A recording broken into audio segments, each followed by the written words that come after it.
पण पार्थिव शिवलिंगीचं पूजन केलं पाहिजे।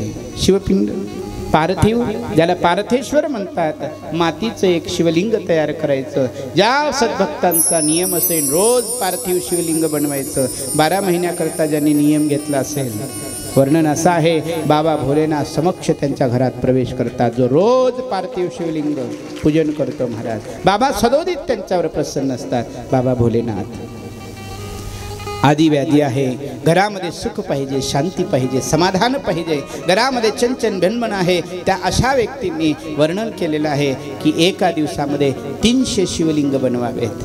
किती?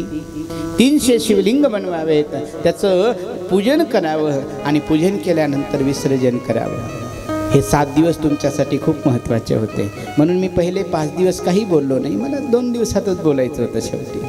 तरी पण आपापल्या परीने सगळेजण बनवून आणत होते। उद्या शेवटचा दिवस आहे, 7वा दिवस आहे। ज्यांना ज्यांना शक्य आहे 300 पिंडी बनवण्याचा प्रयत्न करा। कशा बनवायच्या? शिवपुराणात लिंगपुराणात वर्णन केलेलं आहे। एक तर ती माती तलावातली आणायची, तलावातली माती ती मिळत नसेल तर मी परवा बोललो होतो, बेलाच्या झाडाखालची थोडीशी माती घ्यायची, बाकी त्यात सुंदर अशी चांगल्या ठिकाणची माती मिक्स करायची आणि त्या पाण्यामध्ये गंगाजल, पंचामृत, उसाचा रस मिळाला तर, काही विशेष उद्दिष्ट साध्य करायचं असेल तर त्याच्यामध्ये हे टाका। काय काय? पंचामृत, गंगाजल, उसाचा रस मिळाला तर ते टाका आणि थोडं अत्तर हे त्यात टाकून थोडं भस्म त्यात मिक्स करा, ती माती सुंदर तयार करून घ्या। वर्णन तसं केलंय, ती सुंदर माती असावी, काही काही वेळेला सुकवून गाळून घेतलेली असावी, पण आता वेळेवर एवढं शक्य नाही। पण आपल्या इकडली मातीच अशी आहे, ना गाळायची गरज आहे ना सुकवायची गरज आहे। जिथे माती खड्याची असते, ज्या मातीमध्ये रेतीचे कण खडे वगैरे असतात, त्या मातीचा तो विषय आहे। पण आपण त्या पार्थिव शिवलिंगाचं पूजन करत असताना कमीत कमी 300 शिवलिंग करायचे। एक अधिष्ठान एक बनवायचं शिवलिंग, एक साळुंकेसहित शिवलिंग बनवायचं आणि बाकी त्यांच्या अवतीभोवती छोटे छोटे छोटे छोटे लिंग स्वरूप बनवून ठेवले तरी चालते। नीट आहे का? आता किती मोठं बनवायचं हे सुद्धा शास्त्रामध्ये चिंतन आलेलं आहे। इकडे बघा, एक तर जास्तीत जास्त जाड आपल्या बोटाच्या करंगळी इतकं जाड बनवायचं। बोटाची जे हाताची करंगळी आहे त्या करंगळी इतकं जाड बनवायचं। मोठं उंच किती बनवायचं? तस्मात् शास्त्र प्रमाणम, शास्त्रामध्ये प्रमाण हे आहे, उंची फक्त त्याची अंगठ्या एवढी असली पाहिजे। नीट आहे का? एवढं आले, याच्यापेक्षा तुम्ही छोटे बनवू शकता, पण शास्त्रामध्ये जे प्रमाण आहे तर अंगुष्ठ प्रमाणम, अंगुठा जेवढा असतो तितकीच उंची त्या शिवलिंगाची असली पाहिजे। जाड करंगळी इतकं जाड असलं पाहिजे। असे 300 शिवलिंग करायचे। भगवान शिवाचं आव्हान करायचं। आव्हान म्हणजे भगवान भोलेनाथांना बोलवायचं, प्रभू या पार्थिव शिवलिंगामध्ये आपण वास्तव्याला या पार्थिव शिवलिंगामध्ये आपण प्रवेश करा, याचं नाव आव्हान आहे। भगवान भोलेनाथाचं आव्हान झाल्यानंतर आपण घरी पूजन करून घ्यायचं आणि पूजन झाल्यानंतर येत असताना कथेला इथे आणून जमा करायच्या। सायंकाळी तर मी रोज आवाहन करतोय, रोज अभिषेक करतोय, तुम्ही सगळे गेल्यानंतर आमची सगळी मंडळी या ठिकाणी असतात। तरुण मंडळी, मी पुन्हा एकदा सांगतो, जी आमच्या विरसनीतील तरुण मंडळी आहे 2-2.5 तासापर्यंत कथेला असतात। नाही झालं कथेला शेवटी महाप्रसादाच्या वेळेला येतात। सुंदर असं वाढणाचं उत्कृष्ट काम करत आहेत आणि ते वाढणाचं काम झाल्यानंतर शेवटी रात्री सूर्यास्त होता होता शिवलिंगाचं विसर्जन करायचं काम मोठ्या जबरदस्तीने करतायत, त्यांचं कौतुक करा।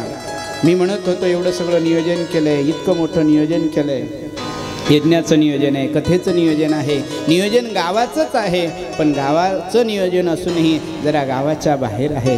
पण खरंच विरसनी गाव आहे महाराज, लक्षात घ्या। म्हणून सगळ्या तरुणांचं, गावातील सर्व ज्येष्ठ श्रेष्ठ ग्रामस्थांचं, सर्व माईबापांचं मनापासून कौतुक। उद्या मात्र ज्यांना शक्य आहे त्यांना म्हणतोय मी, त्यांनी 300 शिवलिंग बनवा। उद्या 7वा दिवस आहे, सांगतेची कथा आहे, जरा लवकर बिडा, 1 वाजेपर्यंत करून घेऊन येण्याचा प्रयत्न करा। पार्थिव शिवलिंगाचं सांगू वर्णन असं आलेलं आहे, ज्यांना जे सुख पाहिजे त्या सुखाकरता पार्थिव शिवलिंगाचं पूजन करावं। लिंगपुराणामध्ये वर्णन येतं, हे पार्थिव शिवलिंगाचं पूजन माता जानकीनी केलेलं होतं। जेव्हा माता जानकी रावणाच्या तावडीतून सुटून भगवान श्री प्रभू रामचंद्राने रावणाचा वध करून जानकीजीला घेऊन येतात, तेव्हा समुद्र किनाऱ्यावर माता जानकीने पार्थिव शिवलिंगाचं पूजन केलं असं चिंतन आहे.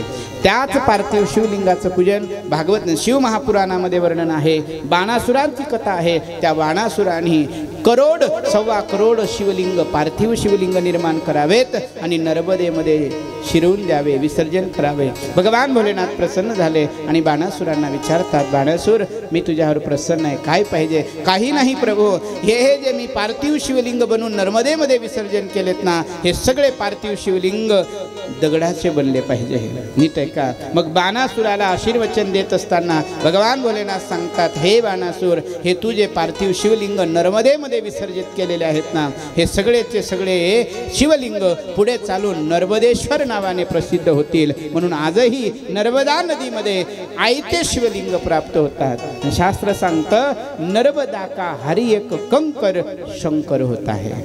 नर्मदा नदीला कधी परिक्रमेला गेला, स्नानाला गेला, ओंकारेश्वर दर्शनाला गेलात, त्यावेळेला तिथे एखादा ज्याच्या गंगेमध्ये त्या नर्मदेमध्ये खडा जरी मिळाला ना, तो खडा घरी आणून ठेवायचा आणि भगवान भोलेनाथांचं स्वरूप म्हणून पूजन करायचं. 12 महिन्यामध्ये ते मूर्ती तुम्हाला फल द्यायला चालू करते. हे त्या नर्मदेचं पावित्र्य आहे, हे त्या नर्मदेचा आशीर्वाद आहे आणि भगवान भोलेनाथांनी दिलेलं हे वरदान आहे महाराज. नीट आहे का? म्हणून नर्मदा का हरि एक कंकर शंकर होता आहे. त्या शंकराचं घरी आणून शाळीग्राम स्पर्श करून तीर्थ जरी घेतलं ना, मोठमोठे रोग कमी होतात महाराज, असं वर्णन शास्त्रामध्ये आहे. असो, म्हणून पार्थिव शिवलिंगाचं पूजन अवश्य करा. पार्थिव शिवलिंग उद्या तर घेऊनच या, पण श्रावण संपेपर्यंत घरी शिवलिंग तयार करा आणि आपण गंगेमध्ये नेऊन विसर्जन करा. नाही गंगेमध्ये विसर्जन झालं तर पर्याय दिलेला आहे पुराणामध्ये, पातेलभर पाणी घ्या, पाण्यामध्ये ती पिंड सोडून द्या. जोपर्यंत ती पिंड आपण बनवलेली जी पिंड आहे, शिवलिंग आहे, माती बनून जात नाही तोपर्यंत पाण्यात राहू द्या. नंतर ते पाणी अशा ठिकाणी टाका जिथे कोणाचं पाय पडणार नाही. ती माती अशा ठिकाणी टाका, एखाद्या फुलाच्या झाडाला टाका, एखाद्या गमल्यात टाका, जेणेकरून जिथं कोणाचं पाय पडणार नाही. म्हणून शिवलिंगात अतिशय महत्त्वाचं आहे. खूप काम करताय तुम्ही, खूप काम करताय, कुठेही गेलात ना तर अपयशच आहे महाराज. नीट आहे का? कुठेही गेलो तरी अपयश आहे. अशा व्यक्तीने पार्थिव शिवलिंग बनवण्याचा नियम करा. 12 महिने कंटिन्यू रोज एक पार्थिव शिवलिंग बनवायचं, भगवान भोलेनाथांचं आवाहन करायचं. कुठला रोग असेल, अपयश असेल, जे आपण काम करतो आणि सक्सेस होत असतील, अशा व्यक्तीने मात्र भगवान भोलेनाथांच्या या पार्थिव शिवलिंगाची आराधना करता. महाराज, साक्षात भगवान भोलेनाथ पार्थिव शिवलिंगाचं आवाहन करून जो व्यक्ती पूजन करतो ना, बाबा भोलेनाथांची कृपा सदोदित त्या सदस्यावर, त्या जीवावर, त्या भक्तावर भोलेनाथाची कृपा बरसत असते महाराज. ऐका, खूप सुंदर भाव आहे. घरातले कोणी माणसं नीट आहे का, नीट वागत नाही, आपलं ऐकत नाही, मनाच्या विरुद्ध वागत असतात आणि एकट्या माणसामुळे पूर्ण परिवार त्रस्त होत असतो ना. हे करून बघा उपाय तुम्ही. भगवान भोलेनाथांची एक पिंड करायची आणि बाबांचं पूजन करून सांगायचं, प्रभू तुमचा जसा परिवार एकत्र आहे ना, तसा माझा परिवार एकत्र राहू दे. काही दिवस तुम्ही हे करून बघा, बाबा भोलेनाथाचा चमत्कार तुमच्या घरात दिसेल. लक्षात घ्या, तुम्ही माना नका मानू. हे महाराज ना, हा जो विषय आहे कोणाचा रुपया काढण्याचा नाहीये, कोणाला फसवण्याचा नाहीये. ज्याची जशी श्रद्धा असेल तसं फल त्यांच्या पदरी पडेल. म्हणून पार्थिव शिवलिंगाचं पूजन करा. आम्ही केलेलं आहे. मी लहान असताना, काल बाबा आले होते ना भवानीचे, आम्ही लहान असताना जेव्हा पहिल्यांदा मंत्र दिलेला होता तेव्हा त्यांनी नियम बनवून दिलेला होता की श्रावण सोमवारमध्ये 5 सोमवार पिंडी बनवायच्या, 5-5 पिंडी बनवून जमा करायच्या आणि त्या पिंडी सगळ्या एकत्रित करून मग कार्तिक पौर्णिमेला चातुर्मासपर्यंत म्हणजे 4 महिने आम्ही त्या पिंडी बनवायचो. दर सोमवारी पिंडी बनवून व्यवस्थित एका डब्यात भरून ठेवायचो आणि ते झाल्यानंतर कार्तिक पौर्णिमेला म्हणजे चातुर्मास समाप्त होतो त्या दिवशी सगळ्यांच्या पिंडी एकत्रित करून रात्रभर 2 रात्रभर भिजू घालायच्या. ते सर्व एकदम मुरून जायचं आणि नंतर पुन्हा त्या सगळ्या पिंडीची बाबा स्वतः आपल्या हाताने एक पिंड बनवायचे. अशी देखणी पिंड बनवत होते महाराज. आहा, असं वाटायचं की कुठल्या तरी ज्योतिर्लिंगावरची आहे का. पूर्ण पिंड सजवून द्यायचे आणि त्या पिंडीची 1 दिवस 1 रात्र आराधना व्हायची आणि दुसऱ्या दिवशी ती पिंड गंगेमध्ये विसर्जन करण्याला सगळेचे सगळे भक्त त्या गंगेपर्यंत पोहोचायचे महाराज. त्याचं फल सांगू, जे जे बाबा सांगायचे ते आम्ही केलं आणि त्या पार्थिव शिवलिंगावर इतका माझा विश्वास, इतका माझा विश्वास, त्या पार्थिव शिवलिंगाचं पूजन मनामध्ये जो भाव होता ते पिंडी करत असताना, पूजन करत असताना त्याच भावनेने, त्याच श्रद्धेने, त्याच विश्वासाने आज तुमच्यापर्यंत पोहोचवलं. हे पार्थिव शिवलिंगाचं वर्णन सांगतोय महाराज. हे मला तर तेव्हा माहीत नव्हतं, हे तर ग्रंथ वाचल्यावर कळलं. वाचायच्या अगोदरचा भाव सांग, तेव्हा मला हे सगळं माहितीही नव्हतं, पण बाबांना माहिती होतं. हे बाबा बनवायचे, लक्षात घ्या. म्हणून महाराज जेव्हा जमेन तेव्हा घरामध्ये पार्थिव शिवलिंगाचं पूजन करत चाला. पार्थिव शिवलिंग, बेलाचं पान अतिशय महत्त्वाचं आहे. ऐका, बेलाचं पान भगवान भोलेनाथांना अतिशय प्रिय आहे. मी बोलून गेलो परवाच्या दिवशी, ज्यांना शुगर जास्त त्रास देत असते ना त्यांनी बेलाचं पान खायचं असते. भगवान भोलेनाथाच्या पिंडीवर व्हायचं, वर वाहलेलं जे आहे ते न उचलता खाली पडलेलं पान घ्यायचं, शाळीग्राम परमात्म्याला स्पर्श करायचा आणि ते पान ग्रहण करायचं. शिवपुराणामध्ये वर्णन केलेलं आहे. भगवान भोलेनाथांना जी वस्तू वाहलेली आहे एकाएकी ती वस्तू काढून खाता येत नाही. भगवान भोलेनाथाच्या पिंडीवर वर जे पान असेल, फूल असेल, फळ असेल, ते वर ठेवलेलं फळ काढून घेता येत नाही आणि खाता येत नाही. का? कारण पिंडीवरचा जो अधिकार आहे तो चंडाचा अधिकार सांगितला आहे शिवपुराणामध्ये. मग खाली पडलेली जी वस्तू आहे शिवभक्ताने, ते फळ असेल, फूल असेल, पान असेल, काही असेल, तर त्याला शालिग्राम परमात्म्याला स्पर्श करायचं आणि नंतर ते प्रसाद म्हणून ग्रहण करायचं, असं चिंतन शिवपुराणामध्ये आहे महाराज. म्हणून बेलाच्या पानाचं इतकं महत्त्व तुम्हाला काय सांगायचं आहे. माझी कथा होती वर्धेला शिव महापुराण गणेश जयंतीच्या वेळेला जानेवारीमध्ये. मी असंच कथेमध्ये यावेळेला ह्या सगळ्या गोष्टी मी फार कमी सांगितल्या, वेळ आपल्याला कमी मिळतोय, कथा तेवढा विषय घेऊन मी पुढे चालत होतो. पण अदरवाईज कथेमध्ये ह्या एका बेलाच्या पानावर 3-3 दिवस बोलायचं मी, एक अर्धा घंटा. यावेळेला या सगळ्या गोष्टी जरा बाजूला ठेवून कथा तितकीच सांगितली, पण आठवलं म्हणून सांगतो. बेलाच्या पानावर बोलत असताना एक सुंदर भाव झाला.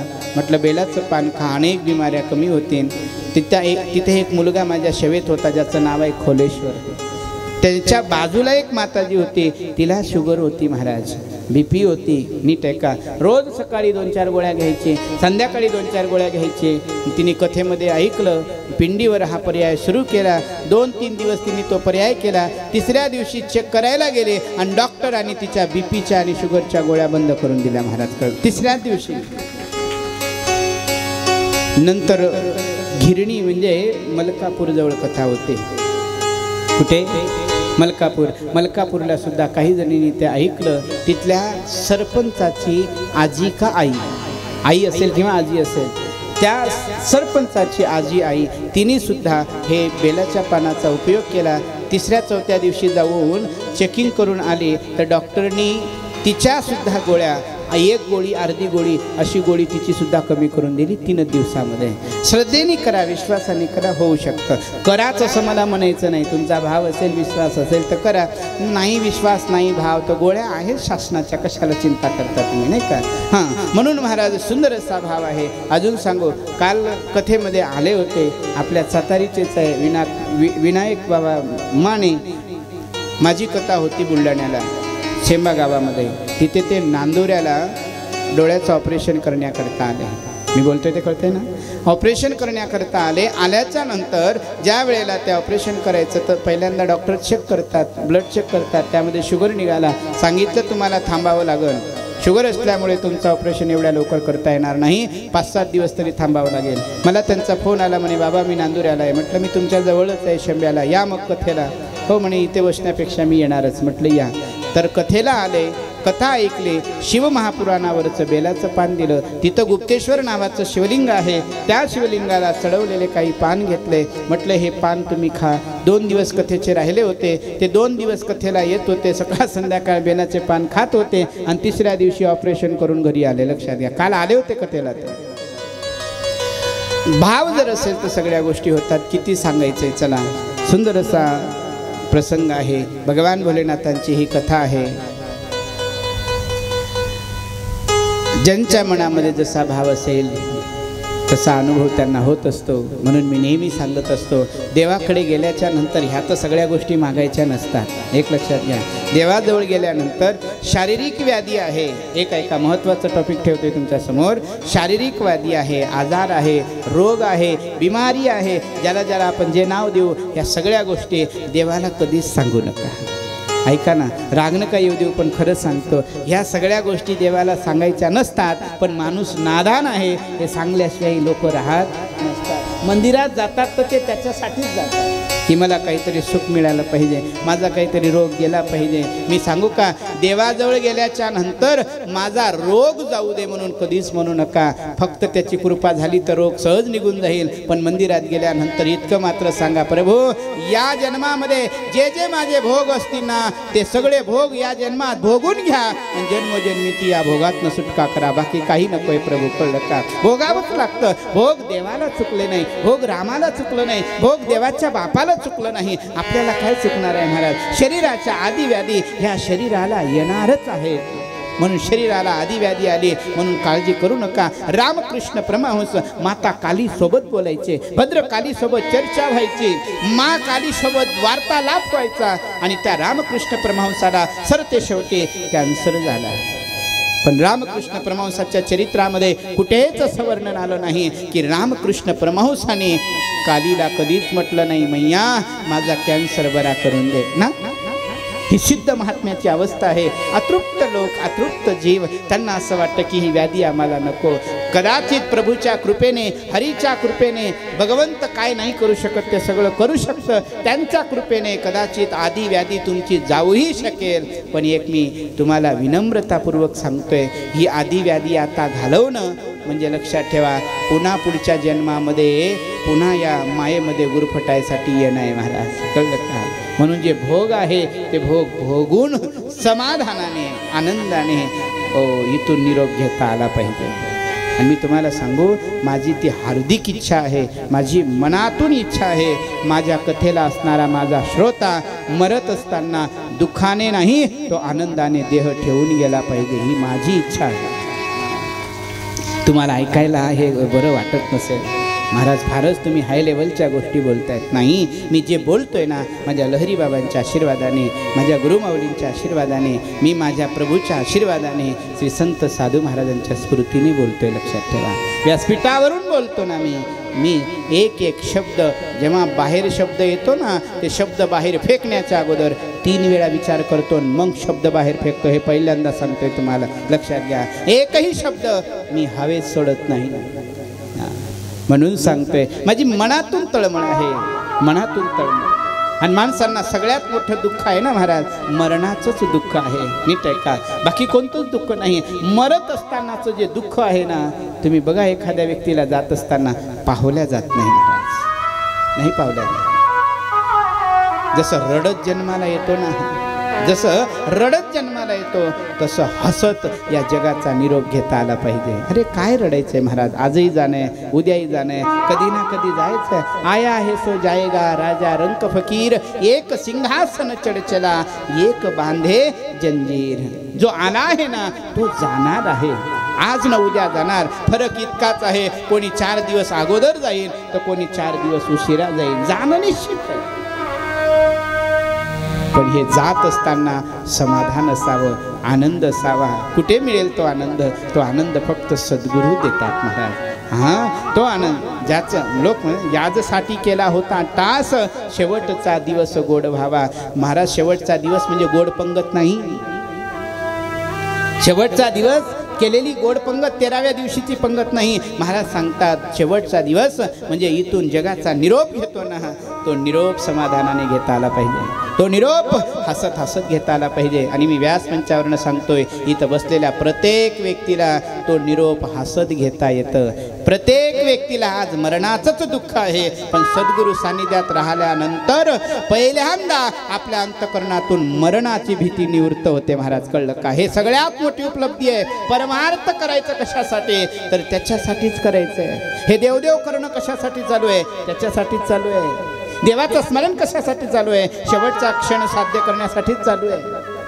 तुका म्हणे मुक्ती परिणियली नवरी, आता दिवस चारी खेडी मिळी, मरण माझे मरुनी गेले, मज केले अमर, मी मरणार नाही, माझं मरण आपुले मरण पाहिले मी डोळा, माझं मरण माझ्या डोळ्यांनी पाहता आलं पाहिजे. ही सिद्धांची अवस्था आहे, ही साधकांची अवस्था आहे. साधक धीरे धीरे धीरे धीरे धीरे धीरे त्या अवस्थेवर पोहोचला पाहिजे. त्याच्यासाठी कथा, कीर्तन, प्रवचन, रामायण, हरिपाठ, भजन, काकडा हे सगळं त्याच्यासाठी आहे.